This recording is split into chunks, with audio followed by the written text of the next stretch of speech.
Este ejercicio nos dice, una caja con una masa de 80 kilogramos es arrastrada sobre una superficie horizontal por una cuerda con un ángulo de 20 grados respecto del horizontal.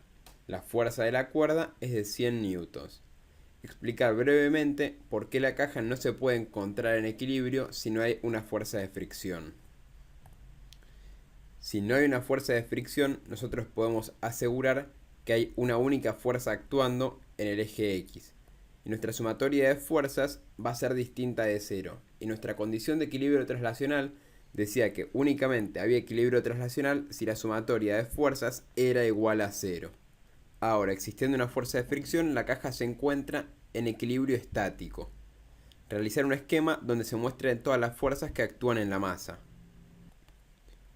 Para el primer punto dibujamos nuestra caja con todas las fuerzas actuando. La fuerza F, que tiene un determinado ángulo alfa, la fuerza normal, la fuerza del peso y la fuerza de rozamiento. Como datos nosotros tenemos el valor de la masa, el valor del ángulo y el valor de la fuerza que ejerce la cuerda. El próximo punto nos pide averiguar el valor de la fuerza de rozamiento y de la normal.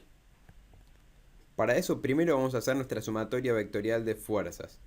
Nos queda que el vector de la fuerza más el vector de la fuerza de rozamiento más el vector normal más el vector de la fuerza peso va a ser igual al valor de la masa por la aceleración vectorial.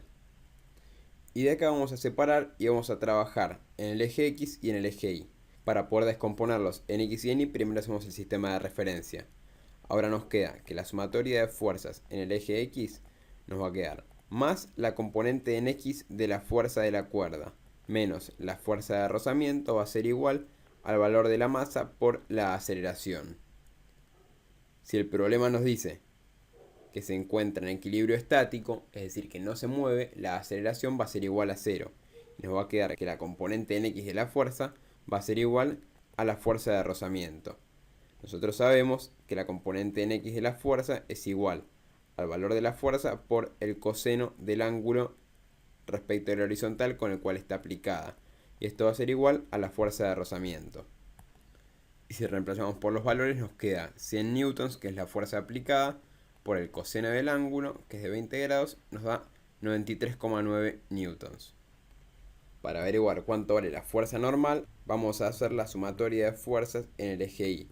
Y nos va a quedar la normal más la componente en Y de la fuerza menos el peso va a ser igual a 0, porque se encuentra en equilibrio en el eje Y también. Y acá podemos decir que la normal va a ser igual a la sumatoria del peso menos la componente en Y de la fuerza. Sabemos nosotros por trigonometría que la componente en Y de la fuerza es igual a la multiplicación de la fuerza por el seno del ángulo comprendido respecto del horizontal. Entonces la fuerza normal nos va a quedar igual a la masa por la gravedad menos la fuerza por el seno del ángulo. Si reemplazamos por los valores nos queda 80 kilogramos por 9,8 metros sobre segundo al cuadrado menos 100 newtons por el seno de 20 grados. Y de acá obtenemos que el valor de la normal es 749,8 newtons. Hasta acá ya resolvimos el punto 1 y el punto 2. Vamos con el punto 3, nos dice, si se aumenta la fuerza a 120 newtons, calcular cuál es la aceleración del sistema, en primer lugar. Nosotros sabemos que la aceleración del sistema es dada por la sumatoria de fuerzas en X.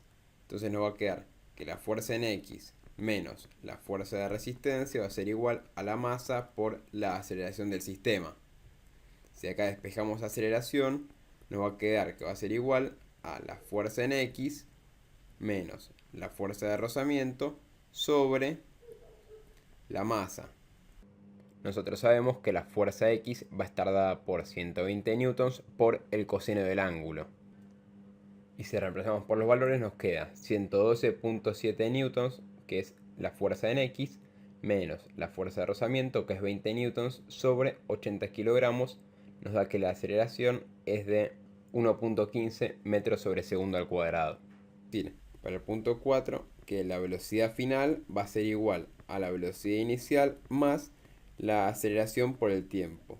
La velocidad inicial sabemos que es 0, porque se encontraba en condición de equilibrio estático, y nos queda que la velocidad final va a ser igual a 0.26 metros sobre segundos al cuadrado por 4 segundos. Y esto nos queda una velocidad final de 1.04 metros sobre segundo. Para el último punto nos pregunta qué distancia recorrió en este tiempo.